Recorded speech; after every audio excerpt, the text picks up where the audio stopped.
welcome back to OMG MotoGP. Today, we're going to get right down into a subject that nobody really seems to have covered that much, from a man that not a lot of people know much about outside of the paddock. But believe me, when I'm talking about Chris Herring, everybody inside the paddock, doesn't matter which paddock it is, knows all about this young man. Chris, good to have you with us. Hi, Keith. Nice to see you. Let's first of all get to the nitty gritty of you. I mean, I've known you since you're about 12 years old, when your dad used to bring you up to Scarborough when I was still racing. Lovely man. Your mum, lovely lady, really nice people. Good salt of the earth northern folk, I must say. And you and your brother used to come to the race meetings when you were very, very young. But from that point, I kind of lost a bit of touch with you. And then all of a sudden you pop up working for Motorcycle News in Kettering.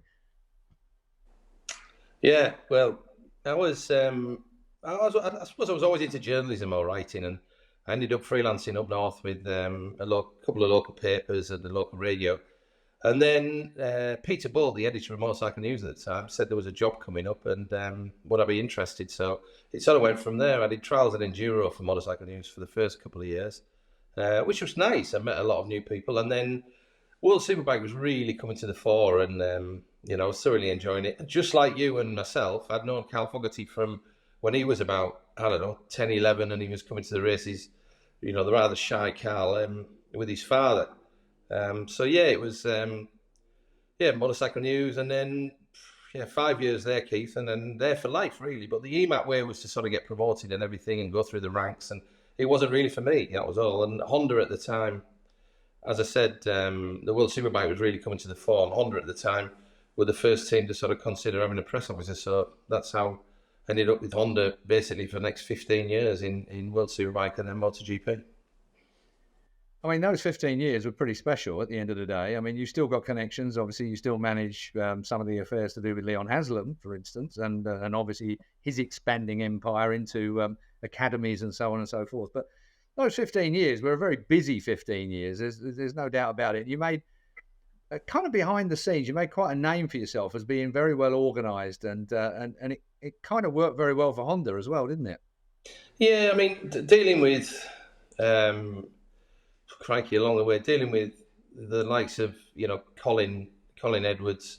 The first time we came together working for the same team, he was getting changed in the office in Shah Alam in Malaysia, and I was working in the office, and there was only the two of us in there. And because we used to have a giggle with Cal Fogarty, and we'd take the mickey a little bit out of some of the other World Superbike riders, and Colin that day said, I never ever thought I'd see the day I'd be working with you.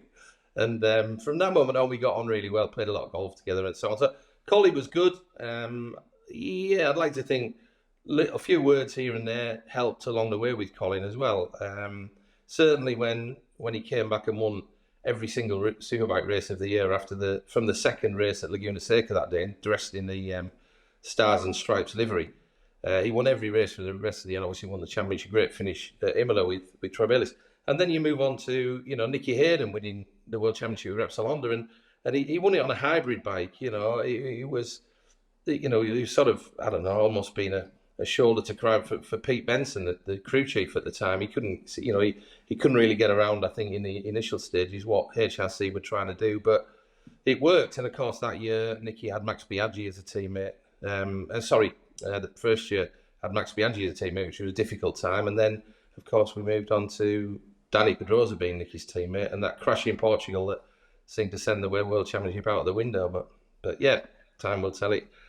It didn't, and Nicky went on to win it. So yeah, interesting times. And yeah, like you say, I worked with a lot of really, really, really nice people and some very, very talented riders, Those 15 years, I mean, really, they are the years that the world changed in motorcycle racing. It became pretty much from an enthusiast, what I like to think of as an enthusiastic amateur sport, if you like, into the realms of proper professionalism. And things changed massively during that period, didn't they? Yeah, they did. And I think at the time, the growth of World Superbike, because we had something like, I think Honda joined 94, Yamaha joined 95, Suzuki joined 96, and there was, momentum, and I think Aprilia joined after that. So you had that momentum, and I don't know if you recall, but I think one of the 500 Grand Prix that year, maybe Assen, had 9 riders on the grid. So, it was clear that somebody somewhere had to do something, and around that time as well, early 90s, early to mid 90s, was when, 6 Spaniards appeared from Dorna, having taken the rights, and that was it. Serge, the TV guy, used to tell me there was just literally 5 or 6 of them at the early Grand Prix. So that one complemented the other, if that's the right way to say it. I think one was learning off the other and vice versa. And it certainly changed. It certainly became a lot more professional. And then, of course, they had to deal with the the restrictions on tobacco advertising. So, there was money to be found, and your great friend Mike Trimby, I think, was a contributing factor to making sure teams could be funded in some other way, and hence the more professional side of MotoGP appeared with decent commercial rights, decent TV deals, and we sort of have what we have today, Keith. You as a man, if I may say so, and you can slap me down for this if you like, you've never been slow in spotting opportunity. I mean, you've always been a very straightforward guy when it comes to the business of motorcycle racing. Whenever we've had dealings with you, or whether I've looked in at the business that you've been doing, it's always been fairly straightforward. It almost seems obvious to you, whereas it doesn't seem obvious to many other people involved in the sport. By that I mean, perhaps it's your northern attitude to life, which is fairly grounded, shall I say.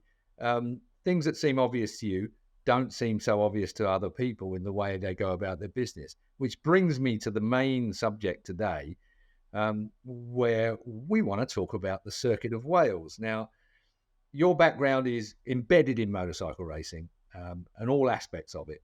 And then came along this slightly unusual opportunity for you and for your partners at the time to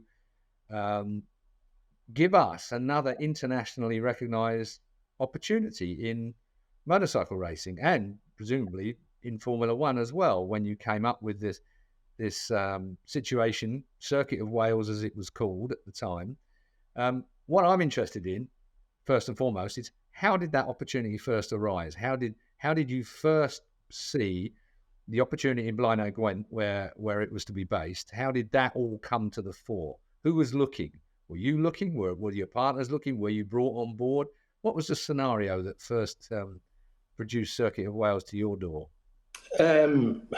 Crikey, it's a bit of a weird one, really, but it began with me being asked to attend a meeting in London to look at a new superbike series a new race series of some description, through a chap who did a lot of hospitality at Twickenham Rugby.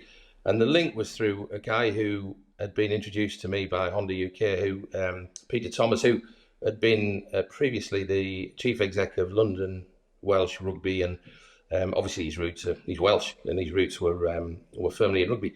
So we went along. That wasn't going to happen, but as in the new series and everything. And the chap he's talking about putting £1 million up, and it still probably wouldn't have happened because, again, what you said about myself, I'd be looking at bringing the 10 carters over here and making sure we had a summer evening series or something completely different. So anyway, for one thing or another, that didn't happen, and the circuits that I would have used would have been Donington and Silverstone because they were the only two that were FIM homologated, and it was talking about that Peter Thomas said, look, if I could find a cooperative council, would you come and present and explain, what motorsport is all about, basically? So he came back to me. He said, look, Blaenau Gwent Council are willing to have the initial meeting. Would you come along? I took along, I think I had a MotoGP marketing CD or something like that at the time, or DVD, I should say. And it was an area that was obviously needing redevelopment. Ebbw Vale was once the largest steel mill in Europe. That had closed in 2002. The coal mines had gone before that. And, it was a real area of regeneration. And my approach was, purely based on, initially, on motorcycle sport. So we would, we'd go through the range of disciplines. But once I visited the area, Keith, it became more than that. You see a lot of poverty, a lot of very poor people. And that gave me the motivation to look at it it's not complicated, is it? If you've got Knockhill in Scotland, you've got a lot of racers who live close to Knockhill who come to the fore, the Brian Morrisons, the Ian Duffuses, the Moody's and so on over the years. So if we build a race circuit wherever, you will have local people, local riders appear, hopefully moving up onto greater stages. So it went from that to, in answer to your question, to the meeting with the council, and the council showing interest, and then going on to the Welsh Government, who refused to fund it. And that's where financial people became involved, and, frankly, it became a business transaction rather than what I was after, which was a venue and something that the locals could be, could adopt and could be proud of, and could have something to basically to go to work for, frankly, But the plans were magnificent. I mean, like the thought that went into every aspect of it, from a sustainability point of view, from a track point of view, from a trials riding, speedway riding, motocross, every discipline there was incorporated into the planning regarding this. I mean, that kind of work behind the scenes. I mean, the political side we can get into in a little while, because that's what basically did for it in the end. There was just a little bit of I don't know what the word is I'm trying to think of, but basically they got a little bit windy about it all in the end. But we can get into that in a minute. Let's talk about the plans of this place. I mean, who developed those plans, and how did that come about as well? Because it's quite a difficult thing, getting everything incorporated in a certain size piece of land. Yeah, I think the plans came from a company that had designed race circuits, mainly abroad, mainly I think a lot in the Middle East. But it actually became an infrastructure project. So it was, like you see when houses are built, quite often now, when you see flooding or whatever, it's because enough attention hasn't been put into what goes into the ground, and those sort of general construction work. So that's where, at that point, I realised more about the enormity of the project. But the design, 850 acres, and we weren't going to have enough space for everything, so there was a lot of juggling going on, and in the meantime, obviously, it wasn't going anywhere without any funding. And although the Welsh Government, did what they would normally do, I guess, in terms of seed funding, there was something there to help the project tick along.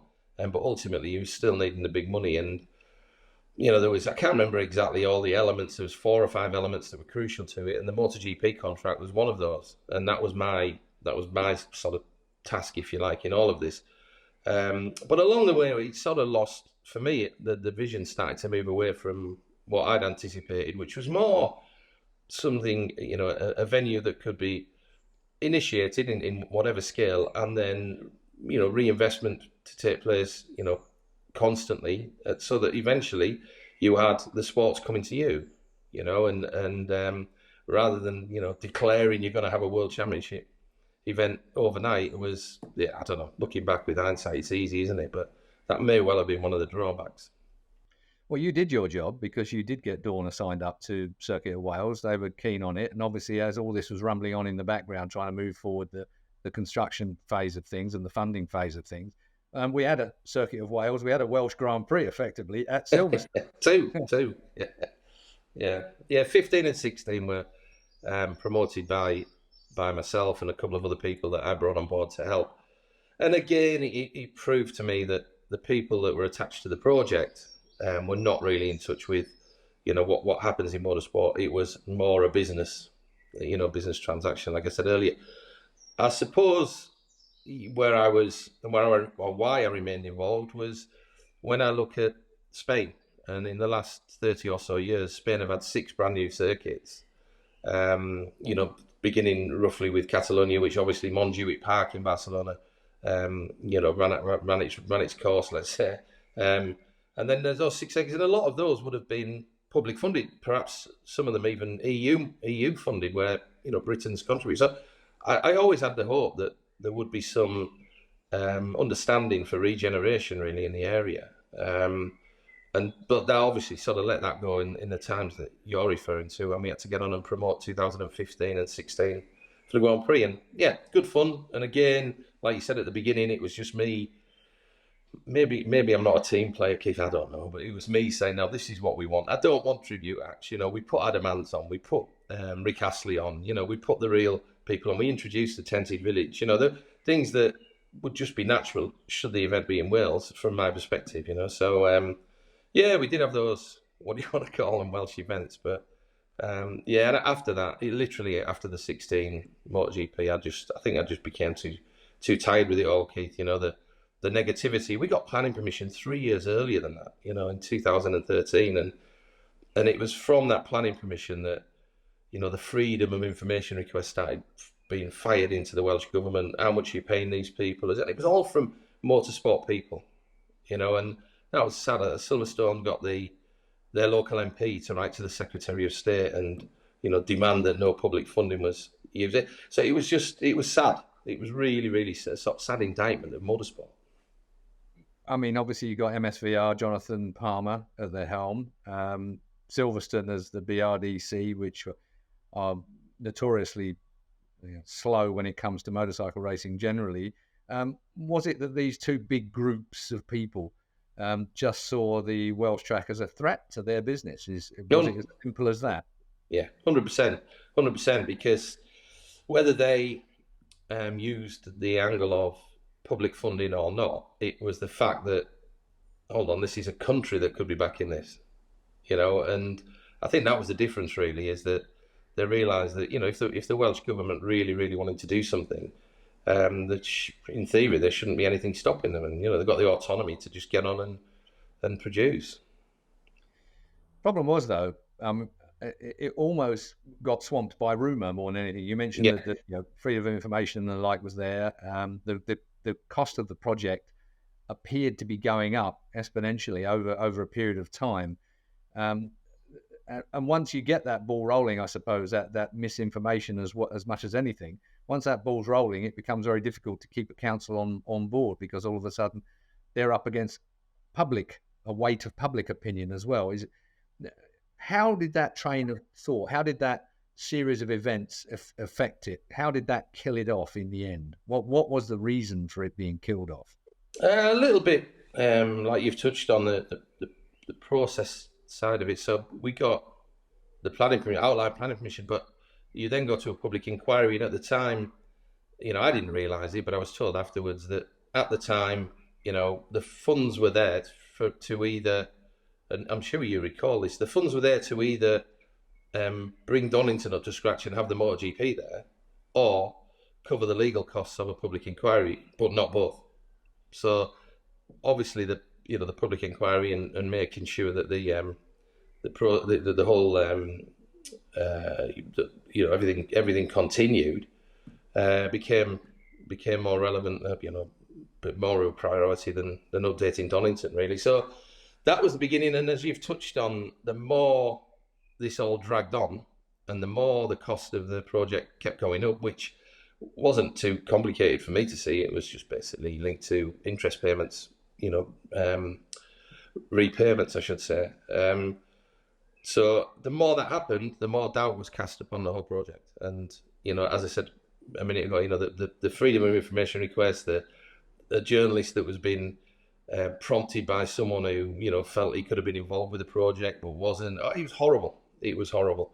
And, in the end, I'd just made my decision. A lot of new people had come into the project that, I'd not been involved with them arriving, and, one thing and another. And at the Grand Prix in 16, I just went to Camillo Espineta and just said, look, Sunday night I'm done. That's me finished. And I'll be honest, Keith, Monday morning I woke up with zero stress. It was fantastic, I just couldn't, enough was enough really. And, since then, my only, the biggest regret is the people of Glenagwen, that they didn't get something that would have regenerated that area. And when we got planning permission in 2013, I was suited and booted, as you can imagine. We've been at the council offices, and I drove down one of the three fantastic valleys. There's sensational scenery down there. And I went into a pub, as I would, in a village, and the ceiling was half falling in, and they sort of looked at me funny because I had a tie and a jacket, and then they said, what are you doing? I said, I would just been at Eberville for the planning permission. And they were almost in tears finding out that planning permission had been granted, that something was actually going to happen in the area. And those valleys I spoke of, you got drive up and down there, there's restaurants, there's hotels, there's pubs, all closed down. There's just nothing at all really, apart from the nice scenery. And so it's those people that, I printed something out here, kid. I wanted to when we got the planning permission, this is an email we got from a local police officer from Gwent Police. And he said the impact of this on the community will be of great importance. He said some young people have little to aspire to or to identify with. Through a lack of employment and inspiration, the Circuit of Wales would give hope. And you look at that, and that sort of summed up really what it meant to the people. And all of that, you know, with the people we had involved in the heads of the Valleys Development Company, all of that and the locals, they didn't see it, they didn't appreciate it. It was just a job, and as I keep referring to, it just became a business transaction, you know. So that's the biggest disappointment. To sort of round all that off, a year later, I was asked by one of the earthworks companies down there to be their motorsport representative, as the council was looking at, or were looking at a technology centre with a test track and so on that land. Nothing became of that. I met with the head of the council once in 2017, and that was it. I said, you know, we'll have one more meeting, but that was that. So yeah, all very sad. Really is genuinely sad for the area, really. And yeah, I think odd plans have popped up here and there since, but yeah, and we still don't have an Aragon or a Navarra or a Albacete or, you know, Catalonia, like I mentioned before. We don't. You know, these new circuits are not. They should be appearing, and it should be embraced by the motorsport industry, really. But all I got was negativity, really, from a lot of motorsport people, which I found to be weird, if you like. Well, competition at the end of the day, it's a dog-eat-dog world, of course, and you know, you might have been banging on from a motorcycle point of view, and MotoGP, and so on and so forth. But of course, the likes of the BRDC and no doubt MSVR, who have aspirations, I'm sure, because it's headed by an ex-Formula One guy, and Jonathan Palmer, would have been quite keen to make sure that it would be their circuits that would end up with Formula One on it, and with the Circuit of Wales, which would have been easily homologated for Formula One as well. That would have then, I suppose, walked down their presence, if you like, when it comes to where that particular sport goes. I mean, clearly it's an emotional situation with you. I've spoken to you before when you know, there was a lot of passion that went into this. And do you look back and think to yourself, we could have done something different? We could have made this work?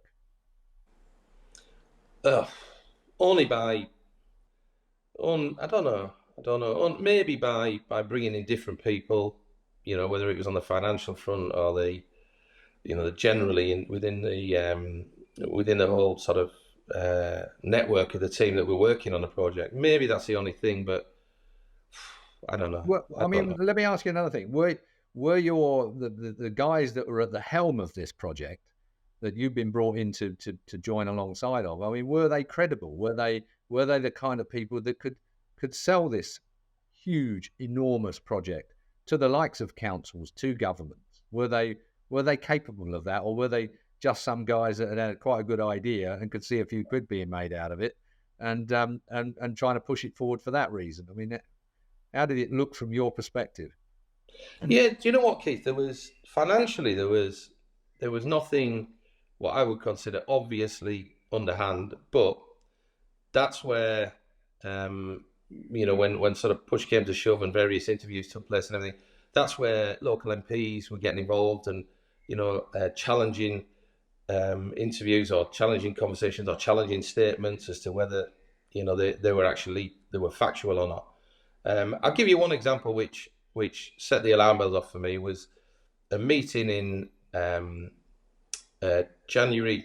I wrote something down here. Yeah, January 2014. We had a meeting with the Welsh government. There was about 30 or 40 people in the room, and it was the Welsh government embracing the project and saying, right, we want you to interact with some of our civil servants, and how can we help? What can we do?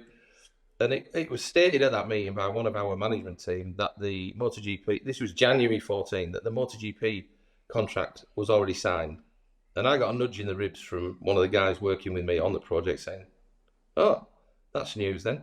And it was, 3 months later, it was, ironically, it was Thursday, April the 1st, 2014, when the contract got signed in a race with Carmelo, Espeleta and me.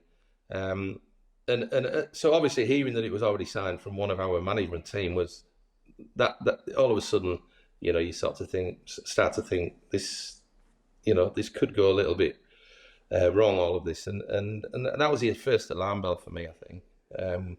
We pushed on, we got a contract, and I'm told that, I was always told that things were progressing in other areas and so on, but, we had a contractor that was a partner of the scheme, a local company from Abergavenny. They pulled out, they got nervous, and as you said earlier, I think, one or two little things happened, well, perhaps not little, but they started to cast doubt on the whole project, and that's where, the scaremongers, whatever you want to call it, started to move in and challenge how exactly things were going to work, how it was going to be funded, and so on. So yeah, it was it was difficult to know in the end, where the whole project, where the scheme was going to go, and that's where I just had to decide, look, enough's enough. I knew it would contribute to probably the project not happening if Dorna, were the latest to sort of have the alarm bells go off, and also with Dorna that they there was never any payments missed, so they had no reason to doubt the scheme. Everything was in again with the legal stuff that I'd had to deal with, the contracts, everything were fulfilled. So yeah, I go back to the support from because there was a lot of support from the industry, the support from, again, Mike Trimby on the grid at Silverstone saying, congratulations, you're getting there. The support from all of Dorna, genuine support. The thoughts of an academy, support from the Monreal College in Barcelona that I dealt with, where we were going to introduce, technical college at the circuit. Local people could learn, they could go on to be Grand Prix mechanics or whatever. All of that was refreshing for a lot of people. But ultimately, at the other end, what you're touching on, the top end, when it came to the money and the management of the project, yeah, it just wasn't quite being steered in the right fashion. Could it ever come back? Is there? I mean, all that work that's been done, could it ever come back? Could anybody come in and is the groundwork done? Could someone rescue this deal at any stage in the future? Probably. I mean, I may be wrong. It's gone on for 7, 8 years ago now. But as far as I'm aware, the planning permission, certainly the outline planning permission, remains in place down there. So, if the council want to begin some earthworks or whatever, then that planning permission would remain. But I don't know. I mean, it's sort of getting. I said from day one that we never really achieved this. I said from day one that forget motorsport, forget the racetrack for a minute, and ask the council what they need locally. They might need a new library. They might need a new leisure centre, whatever. They will need something locally. And then it obviously became apparent to me that what they actually needed was jobs. So it ticked all of those boxes, which is why the project got planning permission. It made a lot of sense, but I guess it just got caught up somewhere in government, in Welsh government, in bureaucracy as well, and a lack of trust in the end, Keith, that we keep talking about. So, yeah, in answer to your question, yeah, it could still happen. And I'd be more than happy to see it happen because of the people of Blaenau Gwent. Like I say, it's a lovely area. You never, we I think it was Jeremy Clarkson talking about, that's a good idea. Have a race circuit where it rains the most. Well, yeah, it's 1,300 feet above sea level. Donington's 600 feet above sea level. We've had snow in April there. Do you know what I mean? So, I don't see why. I think I keep harping on about the regeneration and the poverty and everything down there. That's a reason that somebody should, somewhere down the line, be looking at that and going, do you know what? Even if we build a 1 mile circuit or something to just get the project underway, keep reinvesting and have a plan to grow it. That's what I wanted in the beginning, because no, I never ever thought you're going to knock on a door and get £250 million from anywhere. But that's the way that it went in the end, or if you like, didn't.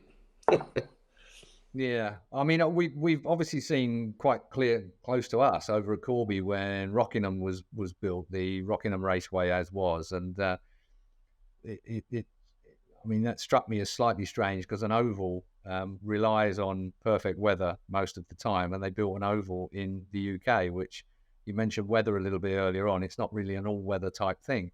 I mean, did you look at the Rockingham process? Did anybody look at the way that had been built and the way that the struggles that they'd had to make that work? And now it's defunct completely, which is a great shame. We lost a brand new racetrack within just a few years of it being built. Yeah.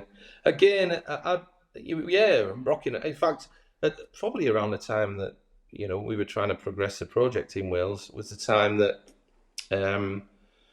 Rockingham was just about finished. So obviously it was setting a poor example for new motorsport infrastructure in Britain. But I'd look at Rockingham and look at what I wanted in promoting the Grand Prix at Silverstone. I wanted more than one reason for people to attend, because it's not cheap. And I always look at sort of 3 reasons, minimum 3 reasons. And obviously you've got the racing. Then we did one year, the bands that I spoke about and the music acts we put on, whether the actual ones. We did the Barry Sheen 40-year tribute, with Steve Wheatman bringing the Suzukis along, and we did the Tented Village. All of a sudden, we were through PR, we were telling people, look, you actually have got more than one reason to just come and watch a motorbike race on Sunday afternoon, with all this other stuff going on. Rockingham was specific, wasn't it? An oval, and if you remember the British Superbikes there, which didn't end that well, and they've had touring cars there, and so there was only that it was the oval. It was an obsession, wasn't it, with bringing American racing to the shore. So I think if Rockingham had more going on, if it had an academy, if it had a technical college maybe, or whatever else we were going to attach in Wales, it could easily have succeeded. So yeah, at that time it probably wasn't a good example, as I said before, for people investing in motorsport infrastructure. Do you reckon anybody learned anything from the Circuit of Wales? I mean, around the world, look at other people, other circuits, other countries looking in at what you were trying to achieve with it. Has there been any kind of spin-off that you've noticed from anywhere else? The sustainability. I remember sustainability was something I never even learned to spell the word until after you guys started to do what you were doing down there. It was quite an important part of the track and the project. Has there been any other tracks, countries that have taken on board anything that you were doing? No, all I would say with that, Keith, is I'm reverting back to Spain and what I said about the new circuits, the Monlau College, the academies. Dorna introduced lots of initiatives, and frankly, we were just going to copy those or embrace them and hopefully join forces with it and so on. And I think the Italians have done that. I think now you see that they've copied that with junior championships and so on. So yeah, I think it's just what there wasn't anything. There wasn't anything brand new about the Circuit of Wales in terms of initiatives. It was just copying other elements of motorsport from around the world. Obviously, elements that work. It was as simple as that. So no, I don't think we. I don't know. They certainly wouldn't follow the financial plan, would they? But yeah, it's just really, really, really sad. Although having said that, I did speak a bit with Andy, the guy who's up at Scarborough now at Oliver's Mount, and when I spoke to him and the council a few years ago when he took it on, and I said, look, you've got a paddock there. Why don't you have a British motocross round? You've got the paddock, create the circuit, supermoto trials. You can have a world trial round up there. The terrain's fantastic. And I realise, I've just seen now, he now does have a British supermoto round. So again, until you've actually produced a venue, you're not 100% certain of, what it could be used for in its entirety. We'll have people knocking at the door. You could have shows in the winter, whatever. It could be, absolutely anything. And you got to give these things a go. I think you know me well enough to know that I'm not afraid to, have a go at something, lose a few quid if it need be, but give it a go. And yeah, it's just a shame that I keep saying it's just sort of lost its way a bit, really. Well, a lot. You certainly do give it a go. There's no doubt about that. And I think the Circuit of Wales is one of those ones where how do you look at it? Do you look at it as a positive time in your life that just turned a bit negative in the end, or do you wish you'd never ever had anything to do with it because it wasted so many years of your life? No, I mean, at the time I couldn't do. Looking back, what I should have done or what I would like to have done, I was being led by other people. Don't worry, it works like this, it works like that, and the finances of this, and there was companies all over the place. It was stuff that was way beyond me. And then you realise, looking back, that it probably would have been a time to stand up. Maybe, sadly, in the earlier days and go, do you know what, this isn't for me. But and it wasn't a financial thing. I had other things going on, so it wasn't a financial side of it that I needed the project for or anything. It was just a case of, okay, I'll believe you. I'll get on with mine a little bit, and I suppose getting a 5-year MotoGP contract was something to, that wouldn't take up 10 minutes a day. You know what I mean? It was quite involved, Keith, and back and forth with solicitors and so on, and the people that we had on our side obviously had no experience of dealing with not just Camilla or Dorna, but the people that run the World Motocross. I met them. The people that run all these other championships.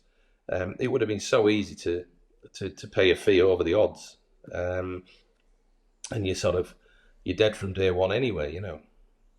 Must make dealing with the Haslams seem fairly simple then. In that case, you still manage Leon Haslam. I mean, where's the future as far as you're concerned now? I mean, with that project behind you, presumably stone dead and never coming back. I mean, the future for Chris Herring, where are you? Well, I still work with Leon. I still work with his academy team. A lot of the agreements and so on, and do a little bit of sponsorship with that. And I think, Leon is, he knows probably too much like me, I guess, but he knows exactly what he wants, and that's how he's going to get it. And then Mum Anne has to worry about how the money's going to be produced to support that. You're constantly sort of, looking at what's what with Leon really. And I don't know how long he'll race, specifically. He's a Haslam. That's what they do. They race bikes, so he'll know when it's time to give it all up. But no, apart from that, I've got a nice little business I've been involved with for 7 years now, with a pub and a sports bar and a lounge and everything. And so, just more or less, it's actually, Keith, what with the sports bar side of it, the pub, whatever. There's a little bit of me looks at that and goes, I was on the road for 25 years or more, with, I don't know, best part of 25, 30 weekends a year away. And so, it's nice to be home and close to family and everything. But by the same token, I'm also enjoying all the sports. I enjoy most sports anyway. So I'm also enjoying that time that I never had, and you know what it was like, as they say, airport, racetrack, hotel, airport, and that was it. You never saw any countries or anything like that. So it was just literally work. It's not a negative. I'm not complaining, but it just now has given me a chance to enjoy life sort of back home, really. I'm a proper home bird now, Keith. Well, you're never going to worry about thinking to yourself, I've not done something, because you have covered quite a lot of ground in those years since I've known you. Chris Herring, thank you very much for being so candid about the Circuit of Wales. A difficult subject to talk about, I feel sure, and I reckon that after this, me and you are going to have a half hour's worth of conversation about the things we didn't talk about. Or didn't I'm sure. But thank you very much for all the effort that you made as far as the Circuit of Wales was concerned. It was a bright project. We were all looking forward to it at the time. Sadly, dead and buried, it feels. But Chris, pleasure talking to you. Thanks. Catch up with you in the pub soon. Thanks, Keith. Thank you very much.